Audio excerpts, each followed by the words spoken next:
Josh, and we're talking with Toby Johnson, defensive tackle, New York Guardians. How you doing today? I'm doing good, man. Just enjoying the Saturday, watching some college football.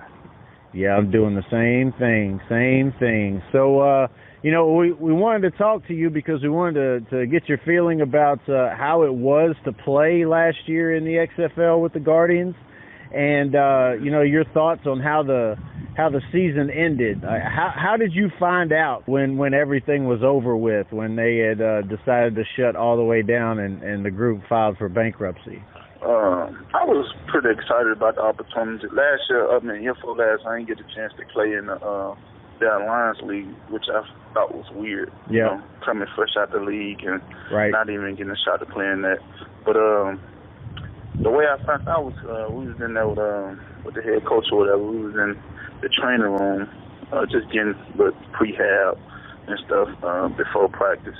Yep. And he had walked out and answered the phone call, and he was just like, he was gonna have a team meeting after practice that day. And as like an hour went by, whatever, we were still in the training room, just joking around, and the equipment room and the training room right beside each other, and he just walked in there and just told us like, man, it's about to get ugly. But he was just like, you know what I mean? We'll talk about it later. So that's basically, when he said that right there, we pretty much already knew what time it was. Yeah. Yeah.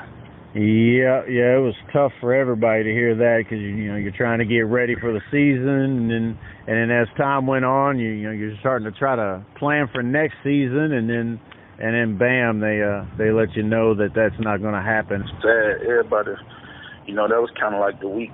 That was the week to, to put us on the map because, I think that was week 6. We was playing Houston that week. Yep. We had a good game playing in, and everybody was just excited. Yeah. We wanted to get that piece of Houston. Yeah, and you were having a pretty good season. You had so far, 11 tackles, and you even had an interception for a defensive lineman. That's big. So you were having a pretty good year. Yeah, I feel like just the whole D-line in general was doing pretty good. Yep. I had a lot of good guys around me, so they couldn't do a lot of the other team. They had to block everybody on one-on-one.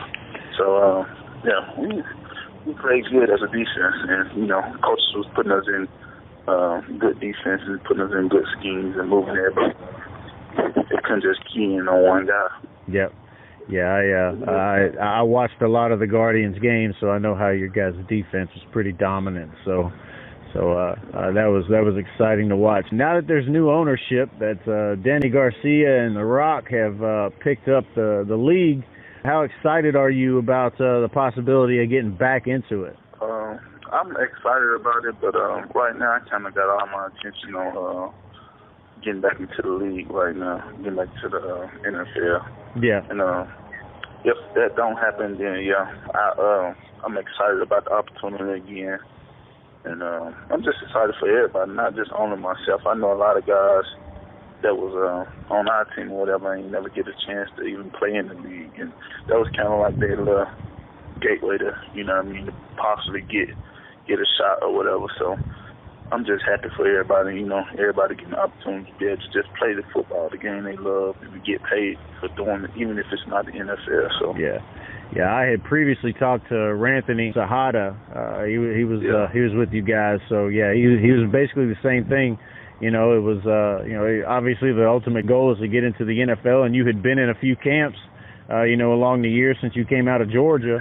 So obviously the point is to try to show guys, what you can do, because I know that a lot of times guys don't make it in camp, not because of a lack of talent, but maybe because they already have guys in that situation or in that position, and not a whole lot of chance of making it because of that. And then it's just it's a numbers game when it comes down to the cuts, and sometimes highly talented guys end up being cut, and it's a shame because without a league like the XFL, these guys are simply just trying to stay in shape for the next round, But when you have a league like the XFL where you can go out there and at a professional level you can show that you've got the skills. So So yeah, that's one reason why we really love this type of thing. These leagues, like the Alliance and like the XFL,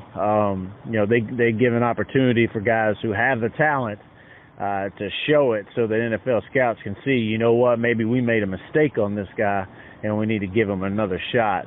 So, what's it been like to be in an NFL camp as opposed to an XFL camp? Like, what are the differences there? Is it some people have said that it's more laid back in the XFL, but others said that that's not always a good thing. Sometimes it's better to be simply about business like it is in the NFL. Yeah.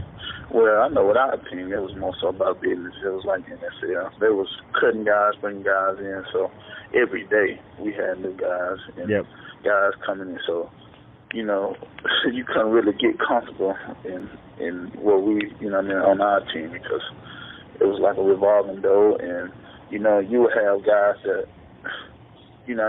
could play on our team and be active on game day. So it was on our team, then nobody really, was in a layback. Everybody was, kind of still looking up. No, I won't say looking over their shoulders, but they knew they couldn't take no days off or, sit out of practice and think you're going to play. Like on our team, it was, if you didn't practice, you didn't play in the games. And kind of how the NFL was. So it was different in the aspect as far as talent-wise, because, but I feel like as far as, the competitive nature around it, like everybody was locked in. Everybody was trying to get back to the next level. Yeah. You definitely saw that with the quarterback position, starting out with McGlowan and then going over to Williams and then going over to Luis Perez, who ended up the season playing pretty well.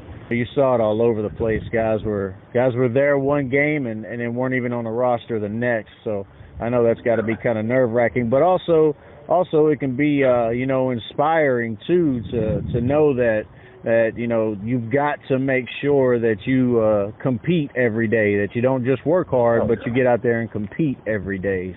One thing about our defensive line we pride ourselves on working hard. Pretty much all the defensive line I've been a part of, we've been one of the hardest working groups on the team. So Coach stayed in the league, so he know how to work. So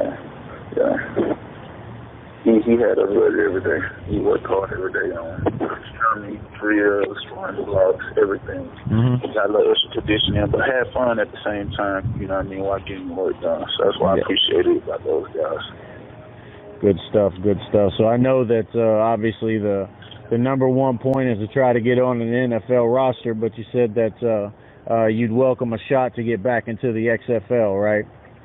Oh, yeah, most definitely. If I don't get back in this year, I know I'll be playing in the XFL this next year coming up. Yeah, that's... and after that, I'll just do go off from there. I'm the kind of guy that I don't like dashing dreams when it comes to people wanting to play in the NFL, but I'll also tell you, too, that when you got guys as talented as you are, it's exciting to see you play on the XFL field, so I'm pulling for you either way. You got my support whether you make it in the NFL or if we see you for the next season of the XFL. So, I appreciate you talking to us. Oh, yeah, most definitely. Well, appreciate you for your time and you taking the time out to talk to me about everything. If you have any more questions, feel free to hit me.